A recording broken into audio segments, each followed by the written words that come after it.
Assalamualaikum warahmatullahi wabarakatuh. Kami dari kelompok 8 dengan memberikan subtema yaitu tuna majemuk yang beranggotakan 1. Henida Widi Astuti, NPM 19144600173. 2. Nusratu Ayah, NPM 19144600181. Yang ketiga, Lutfia Nilam Dewanti, NPM 19144600195. Untuk materi yang pertama yaitu terkait dengan pengertian tuna majemuk. Pengertian dari tuna majemuk yaitu individu penyandang tuna majemuk adalah individu yang memiliki hambatan lebih dari satu, seperti kombinasi hambatan penglihatan dan hambatan pendengaran, hambatan penglihatan dan hambatan intelektual, hambatan penglihatan dan hambatan motorik, dan lainnya. Anak dengan hambatan majemuk adalah anak yang memiliki hambatan dan kebutuhan belajar secara khusus yang disebabkan adanya kombinasi hambatan antara hambatan fisik, sensoris, emosi, sosial, intelektual, dan lainnya. Anak yang demikian disebut dengan severe and profound handicaps. Di Indonesia, istilah anak dengan sebutan severe and profoundly handicapped tidak populer. Orang pada umumnya tetap menyebut anak dengan kelainan majemuk atau juga lebih populer dengan anak dengan kecacatan ganda atau tunaganda. Di Indonesia, anak dengan kelainan majemuk atau yang lebih dikenal dengan cacat ganda atau tunaganda di dalamnya berisi anak severe and profound handicaps dan anak multiply handicap. Jadi dari semua penjelasan yang sudah saya sampaikan tadi dapat kita tarik kesimpulan bahwa anak dengan hambatan majemuk adalah anak yang memiliki hambatan dan kebutuhan belajar secara khusus yang disebabkan adanya kombinasi hambatan dan kebutuhan belajar secara khusus yang disebabkan adanya kombinasi fisik, sensoris, sosial, emosi, intelektual, dan lainnya.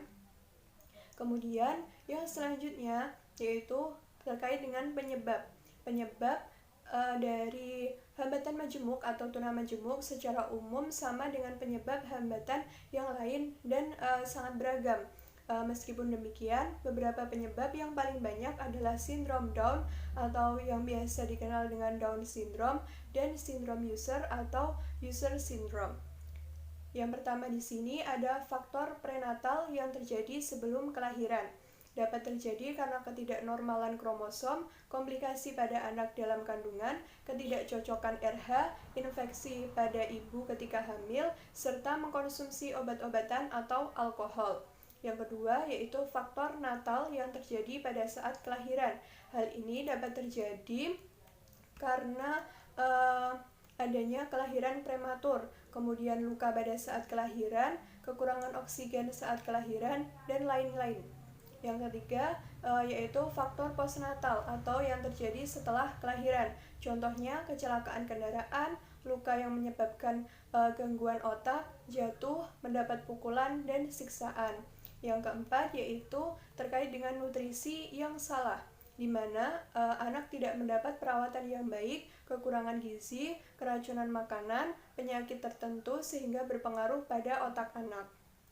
Kemudian menurut Mangunsong tahun 2011, penyebab tuna majemuk ini dapat dipandang dari 4 segi, yaitu yang pertama ada luka otak atau brain injuries seperti luka waktu lahir yang diakibatkan karena kelahiran yang sukar, kemudian hidrosepalus, kemudian ada cerebral anoxia, penyakit infeksi seperti TBC, cacar, meningitis, dan encephalitis. Yang kedua yaitu gangguan fisiologis seperti virus rubella, faktor RH, mongolisme, dan kretinisme. Yang ketiga yaitu faktor keturunan seperti kerusakan pada benih plasma hasil perkawinan dari ayah dan ibu yang rendah intelijensi. Yang keempat yaitu faktor kebudayaan dan lingkungan seperti traumatic brain injuries akibat kecelakaan atau tindak kekerasan atau child abuse, kecelakaan, penyerangan, penembakan. Yang selanjutnya ada dampak dari tuna majemuk atau hambatan majemuk, di mana ada 3 area yang dipengaruhi oleh hambatan majemuk. Yang pertama ada komunikasi. Komunikasi dan interaksi pada anak dengan hambatan majemuk bawaan dalam situasi sehari-hari telah digambarkan sebagai percakapan dengan tubuh.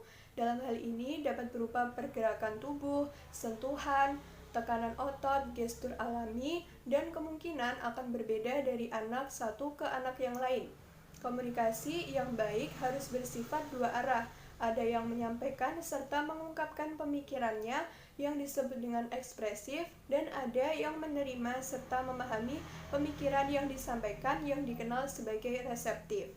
Pola ini juga terjadi pada anak dengan hambatan majemuk, namun dengan cara dan bentuk yang berbeda. Pada anak tahap komunikasi prasimbolik, mereka akan memahami tanda-tanda cues yang diberikan oleh orang dewasa di sekitarnya untuk mengetahui apa yang diinginkan orang tersebut. Komunikasi pada anak dengan hambatan majemuk berkembang dari tahap konkret, semi-konkret, baru kemudian ke abstrak, bermula dari penggunaan benda nyata hingga ke tulisan maupun bahasa verbal lainnya. Yang kedua yaitu dampak pengembangan konsep. Konsep berkaitan dengan pengalaman-pengalaman individual. Konsep yang dipelajari pada anak dengan hambatan majemuk berbeda dengan anak pada umumnya. Mungkin kita atau anak pada umumnya tidak pernah berpikir mengenai ekor gajah yang teksturnya seperti tali tambang, mengenai bagaimana turunnya hujan yang konsepnya sama seperti dengan air mata, kemudian mengenai bagaimana hembusan angin terasa di wajah. Namun, anak dengan hambatan majemuk memiliki konsep yang demikian. Anak dengan hambatan majemuk dapat menunjukkan pada kita sebagai orang awam konsep baru seperti ini dan cara baru untuk mengenali dunia. Kita juga dapat membantu anak dengan tuna majemuk bahwa ia dapat menjadi anggota dalam dunia sosial yang menyenangkan.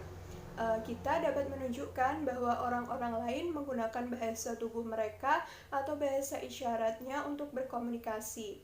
Yang kedua yaitu berkaitan dengan dampak terhadap gerak. Anak dengan hambatan majemuk tidak dapat belajar melakukan gerakan atau aktivitas motorik dengan cara meniru orang lain. Anak awam seringkali belajar melalui meniru dan melihat orang lain yang lebih dewasa di sepanjang hidupnya. Untuk membantu seorang anak dengan hambatan majemuk belajar untuk bergerak dapat dimulai dengan membangun lingkungan fisik di sekitarnya agar dapat menarik perhatian anak melalui indera selain penglihatan atau pendengaran, sehingga memotivasi anak untuk bergerak. Dengan cara ini, gerakan anak secara alamiah akan berkembang. Baik, di sini saya akan menjelaskan materi selanjutnya. Di sini ada materi karakteristik anak tuna majemuk. Di sini dibagi menjadi dua ciri. Yang pertama ada ciri umum dan ciri khusus.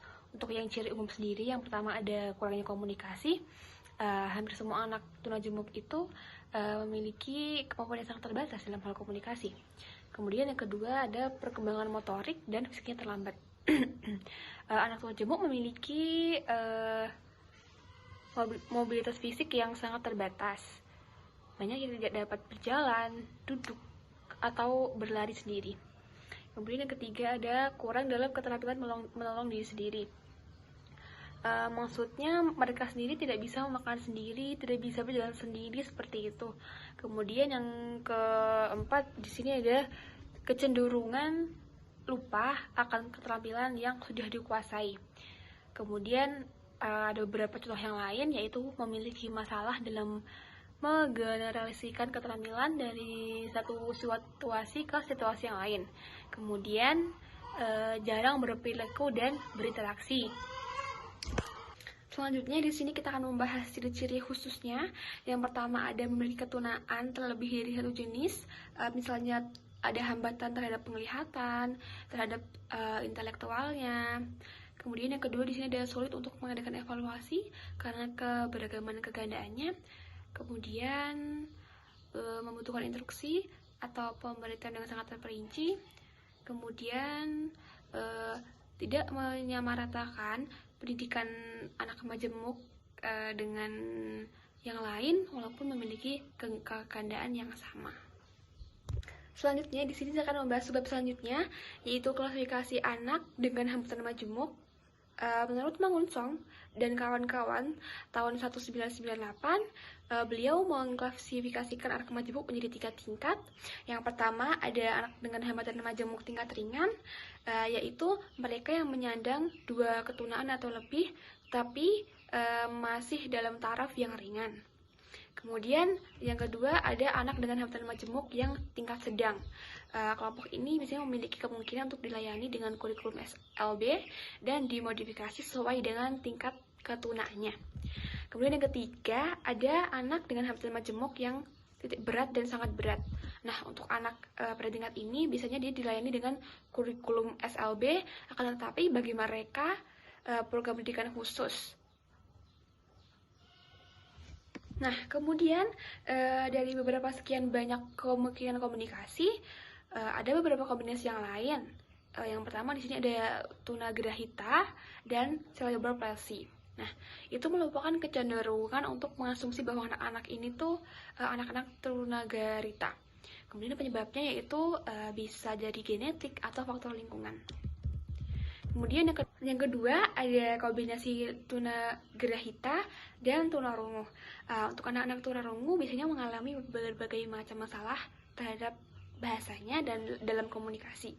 Sementara itu untuk anak tunagrahita biasanya mengalami kelambanan dan keterlambatan dalam belajar.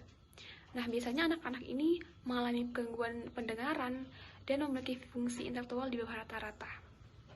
Kemudian yang ketiga ada kombinasi tunagrahita dan masalah-masalah perilaku. Telah diketahui bahwa terdapat hubungan antara tunagrahita dengan gangguan emosional. Nah, untuk anak-anak tunagrahita sendiri ada kemungkinan besar memiliki gangguan emosional. Kemudian ada gejala-gejala bahwa anak tunagrahita itu cukup kuat dan nyata yang menyertai atau bersama-sama dengan gangguan emosional cenderung untuk diabaikan atau dikesampingkan. Padahal perilaku-perilaku yang aneh pada anak gejala itu merupakan perilaku yang tunagrahita yang berat. Kemudian yang keempat di sini ada kombinasi gangguan perilaku dan pendengaran. Para ahli konsisten memberikan pelayanan kepada anak-anak yang mempunyai gangguan emosional dan sekaligus tuli cenderung memiliki klasifikasi kondisi anak yang ringan, sedang, dan berat. Nah, untuk anak-anak yang termasuk dalam kondisi yang berat, mereka dipindahkan ke dalam sekolah tunarungu karena guru-guru mereka masih tidak mampu untuk menangani perilaku mereka yang sangat aneh. Kemudian yang terakhir atau yang kelima, ada kelainan utama tunarungu dan tunanetra. Nah, untuk anak buta tuli adalah seorang anak yang memiliki gangguan penglihatan dan pendengaran. Itu merupakan suatu gabungan yang menyebabkan problema komunikasi dan problema pendengaran pendidikan yang lainnya. Kemudian namun demikian bukan berarti anak buta tuli harus dirampas haknya untuk belajar dalam pendidikan ya. Oke, dengan penanganan yang sangat baik dan tepat, anak tuli dan buta pun masih bisa berhasil dalam pendidikannya.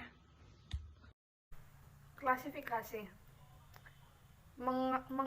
Mangunsong DKK 1998 mengklasifikasikan anak dengan hambatan majemuk yaitu sebagai berikut. 1. Anak dengan hambatan majemuk tingkat ringan. 2. Anak dengan hambatan majemuk tingkat sedang. Yang ketiga, anak dengan hambatan majemuk tingkat berat. Yang dimaksud dengan anak dengan hambatan majemuk tingkat ringan yaitu mereka yang menyandang dan 2 ketunaan atau lebih, tetapi masih dalam taraf ringan. Kelompok ini masih memungkinkan untuk dilayani dengan kurikulum SD dan SLB yang dimodifikasikan sesuai tingkat ketentuannya. Yang kedua yaitu anak dengan hambatan majemuk tingkat sedang. Maksud dari anak dengan hambatan majemuk tingkat sedang yaitu kelompok ini masih memiliki kemungkinan untuk dilayani dengan kurikulum SLB yang dimodifikasikan sesuai dengan tingkat keturunannya. Yang ketiga, anak dengan hambatan majemuk tingkat berat dan sangat berat. Yang dimaksud dengan anak dengan hambatan majemuk tingkat berat dan sangat berat yaitu anak-anak pada kelompok ini tidak mungkin lagi untuk dilayani dengan kurikulum SLB. Akan tetapi, bagi mereka, program pendidikan khusus atau DNIKS dan BP3K Depdikbud 1987 dalam Mangunsong DKK 1998. Dari sekian banyak kemungkinan kombinasi kelainan, ada beberapa kombinasi yang paling sering muncul dibandingkan kombinasi kelainan-kelainan yang lainnya. Misal, tunagrahita atau cerebral palsy. Yang kedua, kombinasi tunagrahita dan tunarungu. Yang ketiga, kombinasi tunagrahita dan masalah-masalah perilaku. Yang keempat, kombinasi gangguan perilaku atau pendengaran. Yang kelima, kelainan utama tunarungu dan tunanetra. Yang kelima, kelainan utama tunarungu dan tunanetra.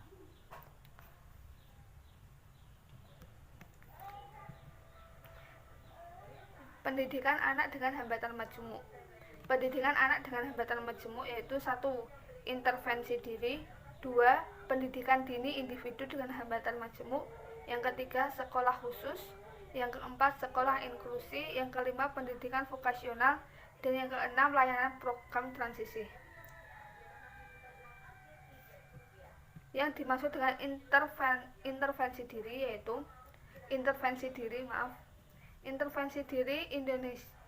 individu dengan hambatan majemuk adalah pemberian layanan pendidikan terhadap individu dengan hambatan majemuk yang lainnya yang dilakukan seawal mungkin dan selekas-lekasnya oleh orang tua dan atau keluarga dari individu dengan hambatan majemuk dengan dibantu oleh pihak-pihak lain.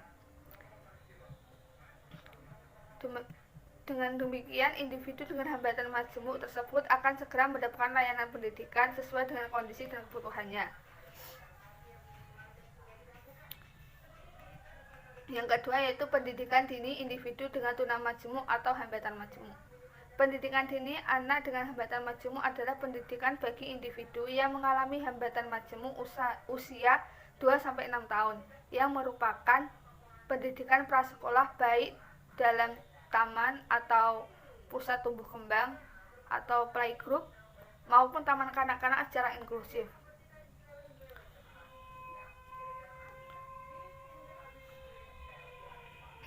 Artinya jika dimungkinkan mereka dapat mengikuti pendidikan tersebut bersama-sama dengan anak-anak lainnya. Tujuan pendidikan dini individu dengan hambatan majemuk adalah memungkinkan individu dengan hambatan majemuk dilayani secara tepat dan selekas mungkin pada lembaga pendidikan yang ada di dekat tempat tinggal mereka. Dengan demikian, potensi mereka dapat berkembang sejak awal. Sekolah khusus. Yang dimaksud dengan sekolah khusus yaitu dalam sekolah khusus bagi individu dengan hambatan majemuk ada berbagai bentuk layanan pendidikan, yaitu antara lain 1. Sekolah rumah sakit atau hospital school. Sekolah rumah sakit atau hospital school adalah bentuk layanan pendidikan yang dilaksanakan di sebuah rumah sakit. Layanan semacam ini dibutuhkan jika terdapat siswa dengan hambatan majemuk yang ternyata menyandang penyakit menahun atau yang bersangkutan memerlukan perawatan secara intensif di rumah sakit untuk jangka waktu yang cukup lama. Dengan demikian, tujuan sekolah rumah sakit atau hospital school adalah agar layanan pendidikan siswa dengan hambatan majemuk tidak terputus karena yang bersangkutan tetap dapat menempuh pendidikannya di dalam sebuah rumah sakit. Yang kedua, sekolah khusus berasrama atau residence school. Sekolah khusus berasrama adalah persekolahan khusus bagi individu dengan hambatan majemuk yang disertai dengan penyelenggaraan asrama bagi mereka. Tujuan dari sekolah khusus berasrama adalah agar individu dengan hambatan majemuk selain memperoleh pendidikan di sekolah khusus, juga secara lebih intensif masih memperoleh bimbingan dari ibu asrama atau pembimbing. Yang ketiga yaitu sekolah khusus harian atau day school. Sekolah khusus ini bagi individu dengan hambatan majemuk, di mana individu dengan hambatan majemuk tersebut setiap hari pergi ke sekolah dan pulang ke rumah masing-masing dengan pelajaran selesai. Tujuan sekolah khusus harian yaitu antara lain akan selalu memperoleh pendidikan di sekolah khusus. Individu dengan hambatan majemuk masih tetap mendapat pendidikan dari orang tua dan dapat berintegrasi dengan masyarakat lingkungan. Yang keempat yaitu kelas mandiri atau self-contained classes. Kelas mandiri adalah program pendidikan bagi individu dengan hambatan tuna majemuk di mana sehalaman dengan sekolah umum dibangun kelas-kelas khusus untuk siswa yang mengalami hambatan majemuk. Meskipun demikian, segi-segi pendidikan dan persekolahan antara siswa yang mengalami hambatan majemuk dan siswa-siswa yang tetap terpisah. Tujuannya yaitu agar siswa yang mengalami hambatan majemuk dengan siswa yang tidak mengalami hambatan dapat berintegrasi dan dapat saling bekerja sama, serta dapat saling belajar, namun kenyataannya mereka telah mengelompok dalam kelompoknya sendiri. Selanjutnya, sekolah inklusi.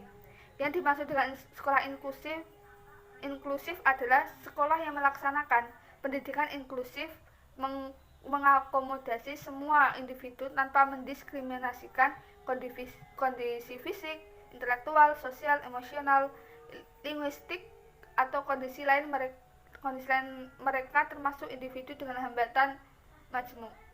Tujuan sekolah inklusif ini yaitu individu dengan hambatan majemuk dalam memberikan hak yang sama dengan individu tanpa hambatan majemuk untuk memperoleh pendidikan dengan hambatan jenis dan jenjang layanan pendidikan yang ada di dekat tempat tinggal mereka. Dengan demikian, mereka akan memilih kesempatan yang luas untuk belajar bersama teman sebaya mereka. Yang kelima yaitu sekolah vokasional. Sekolah vokasional bagi individu dengan hambatan majemuk adalah pendidikan kejuruan yang mempersiapkan individu tersebut untuk memasuki dunia. Pendidikan vokasional bagi individu dengan hambatan majemuk adalah untuk mencapai kemandirian, kepuasan, integrasi sosial, dan kualitas hidup yang baik. Pendidikan vokasional bagi individu dengan hambatan majemuk perlu direncanakan secara masing-masing. Yang keenam, layanan program transisi. Layanan program transisi ini bertujuan untuk membantu individu dengan hambatan majemuk yang akan mengalami peralihan transisi baik dalam layanan pendidikan maupun dalam layanan lain. Dalam masa transisi, individu dengan hambatan majemuk membutuhkan layanan yang akan mempersiapkan mereka memasuki layanan pendidikan berikutnya atau memasuki dunia kerja. Oleh karena itu, sebelum mereka mendapatkan layanan transisi, guru atau pembimbing perlu melakukan needs assessment terlebih dahulu agar perencanaan program layanan transisi dapat disesuaikan dengan kondisi dan kebutuhan individu dengan hambatan majemuk yang bersangkutan, serta jenjang pendidikan dan bidang kerja yang akan dimasuki. Terima kasih. Kurang lebihnya saya mohon maaf. Wassalamualaikum warahmatullahi wabarakatuh.